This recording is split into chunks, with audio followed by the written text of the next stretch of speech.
کہ بھائیوں کے لیے ترک کستا کرے، بھائیوں کے لیے ترک کستا کرے، دودھ کی تو نسبت پہ لاکھوں سلام، لاکھوں سلام۔ حضرت حلیمہ سعدیہ کا بایاں پستان میں آقا نے منہ میں نہ لے کر کے انصاف کا مزاج دے دیا کہ میں اگر بایاں پستان بھی اپنے منہ میں لے کر کے دودھ بھی لیتا ہوں تو میرے بھائی کا حق مارا جائے گا، میرے بھائی پر ظلم ہوگا۔ نبی کونین صلی اللہ علیہ وسلم نے عدل انصاف کا ایسا مزاج دیا۔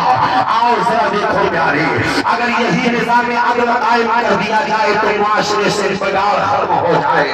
اگر یہی نظام عدل اپنی زندگی کے اندر ہم قائم کر لیں تو کوئی کسی پر ظلم نہ کرے، کوئی کسی کی زمین نہ ہڑپے، کوئی کسی کا مال غصب نہ کرے، کوئی کسی پر ظلم و تشدد نہ کرے۔ آج کہہ دینا پڑتا ہے، ایک شخص اکیلا پایا جاتا ہے، چار لوگ اکٹھا ہوتے ہیں اس کے اوپر مارنا شروع کر دیتے ہیں، ہجوم تشدد کے ذریعے اسے مار دیا جاتا ہے۔ یہ انصاف نہیں ہے، یہ ظلم و بربریت ہے۔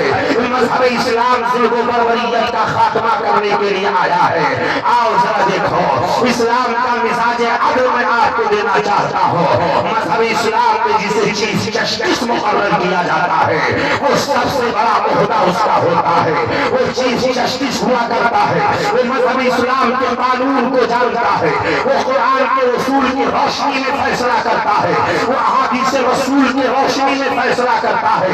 قرآن پاک کی آیات طیبات اس کی نگاہوں کے سامنے ہے، وہ اسلام کا چیف جسٹس ہے۔ آؤ ذرا دیکھو بات چلی ہے عدل و انصاف کی تو حضرت علی رضی اللہ تعالیٰ عنہ ارشاد فرماتے ہیں، اے لوگوں سن لو، حکومتیں کفر کے ساتھ تو چل سکتی ہے مگر حکومتیں ظلم کے ساتھ نہیں چل سکتی ہے، حکومتیں ظلم کے ساتھ نہیں چل سکتی ہے۔ وہ حضرت علی ہے کہ جن کے بارے میں آقا نے فرمایا میں علم کا شہر ہوں، علی اس کے دروازے آئے۔ حضرت علی فرماتے ہیں کہ حکومتیں کفر کے ساتھ تو چل سکتی ہے مگر ظلم کے ساتھ نہیں چل سکتی ہے۔ آؤ ذرا دیکھو جو قانون کا جانکار ہوتا ہے، جو بادشاہ ہوا کرتا ہے، اس کی نگاہوں کے سامنے مذہب اسلام نے قانون دے دیا، سن لو اسلام کے اندر کوئی امیر نہیں ہے، اسلام کے اندر کوئی غریب نہیں ہے، اسلام کے اندر کوئی گورا نہیں ہے، اسلام کے اندر کوئی کالا نہیں ہے، اسلام کے اندر کوئی بڑا نہیں ہے، اسلام کے اندر کوئی چھوٹا نہیں ہے۔ مذہب اسلام کا قانون اگر امیر پر لاگو ہوگا تو غریب پر بھی لاگو ہوگا،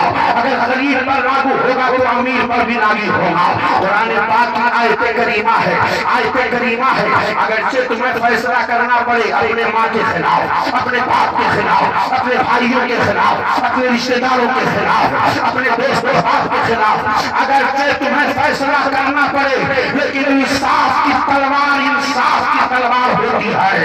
جب انصاف کی تلوار چلتی ہے تو اسلام کے نزدیک نہ کوئی بڑا ہے نہ کوئی گورا ہے، نہ کوئی عربی ہے نہ کوئی عجمی ہے۔ تبھی تو میرے مصطفیٰ نے اعلان فرما دیا اسی مزاج عدل کو قائم کرتے ہوئے کہ اے لوگوں اسلام کے اندر یہ کوئی کسی عربی کو کسی عجمی پر، کسی عجمی کو کسی عربی پر، کسی گورے کو کسی کالے پر، کسی کالے کو کسی گورے پر، کسی امیر کو کسی غریب پر، کسی غریب کو کسی امیر پر کوئی فوقیت حاصل نہیں ہے۔ اسلام میں فوقیت ہے اور اگر ترجیح دی گئی ہے تو صرف تقویٰ کی بنیاد پر، پرہیزگاری کی بنیاد پر۔ تم میں اللہ کے نزدیک سب سے زیادہ معزز وہی ہے جو سب سے زیادہ اللہ سے ڈرتا، جو سب سے زیادہ اللہ کا خوف اپنے دل کے اندر رکھنے والا ہے، جو سب سے زیادہ اللہ سے ڈرنے والا ہے وہی اللہ کے نزدیک سب سے زیادہ برتر ہے، سب سے زیادہ اللہ کے نزدیک مقرر ہے۔ آؤ ذرا دیکھو اسلام کا مزاج عدل میں